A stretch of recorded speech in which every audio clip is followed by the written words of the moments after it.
Hey, I'm Thomas Ella, and I'm going to talk to you today about Shaun of the Dead and some of the parallel scenes that are in Shaun of the Dead and how those affect the theme of the story or how they just add to comedic effect. So, the first one I wanted to start with today is the scene early on where Shaun walks to the store to buy a cornetto, and then when he walks to the store again after the zombie outbreak has happened. And so, for this first time, I just want you to watch it and just enjoy it, and we'll talk about it afterwards. So, here we go. Hey, you're dead.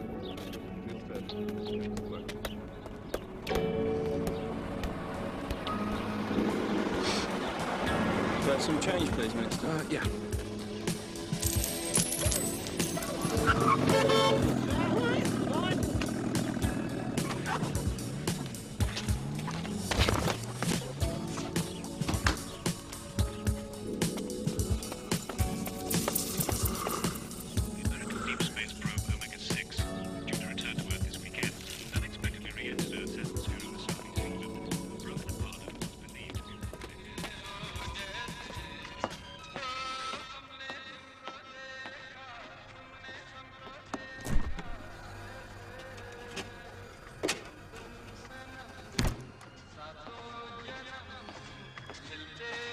Nelson.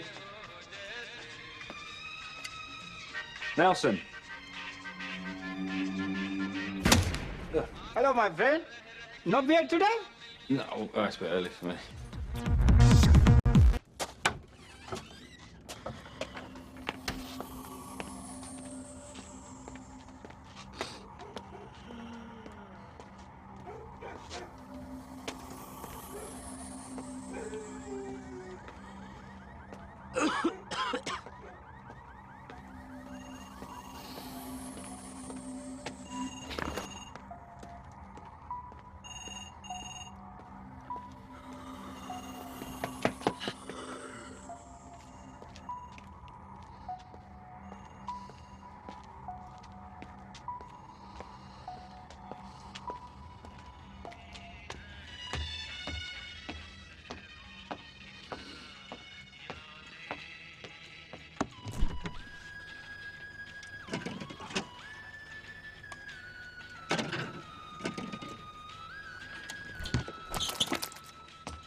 Nelson, have you got any papers?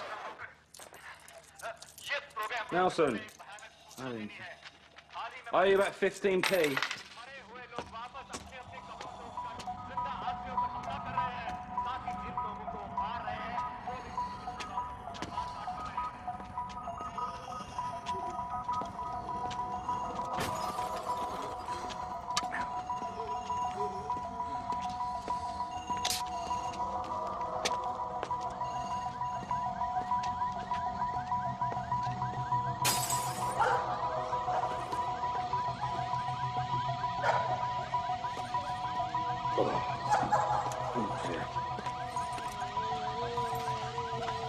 No, I haven't got any change. I didn't even have enough at the fucking shop. So. Oh, dear. Okay, I'm back. So hopefully you got most of the differences, but let's watch them side by side. So already you can tell, the kid's not there, the people aren't there. Shaun's world has changed, but he has not. He's still scratching his head around the same time. He's still walking the same path that he has before. He has no idea what's going on around him. He hasn't noticed at all. Now, it's not perfect. I am slowing down the lower clip a little bit so that when he comes up to this curve here, he'll trip at the same time. So what the movie is saying with this is that we as a society don't really notice what's around us. We walk the same path every day without ever really seeing what's around us. And so the movie goes to pretty great lengths to replicate Shaun's journey. You see, he walks in through the door at the same time. He scratches his head, he looks around at the aisle, but the thing he doesn't notice is the bloody handprints. He's oblivious to the world around him. Now, it's also done for comedic effect, obviously.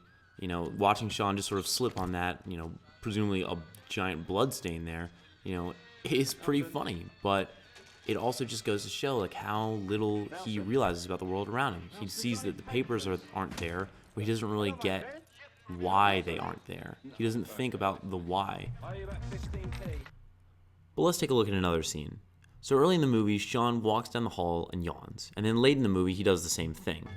And you can see pretty clearly what the differences are. You know, his shadow is much different, the carpeting is different, he's wearing socks in the bottom one, and that's because in the top one, the first time you see Shaun, you're kind of supposed to think he's a zombie at first. You know, he's moaning, and he just looks beat. And, you know, here in the bottom, you can kind of see how his life has changed since then. Now he's with Liz instead of Ed. He's, you know, kissing her instead of picking up a video game controller. He's matured. So these parallel shots aren't just there to look cool. You know, even though this bus scene is pretty interesting to look at and sort of get a second perspective on, it tells you a lot about Shaun, you know, and who he is as a character.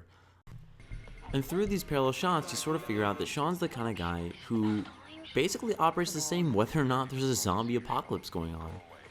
He's still trying to look good before he gets into Liz's apartment, and he still even tries to get in the same way. Climb up the wall, come through the window, because I will. You're not coming in. All right. See you in a minute. Don't.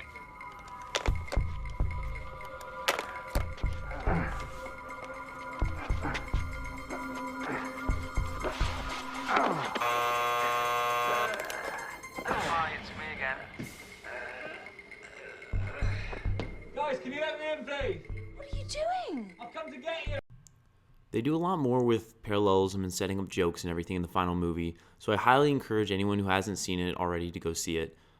Shaun the Dead is a phenomenal film, directed by Edgar Wright, and it has a lot of cool things about it. Again, highly recommend you go see it. All right, see ya.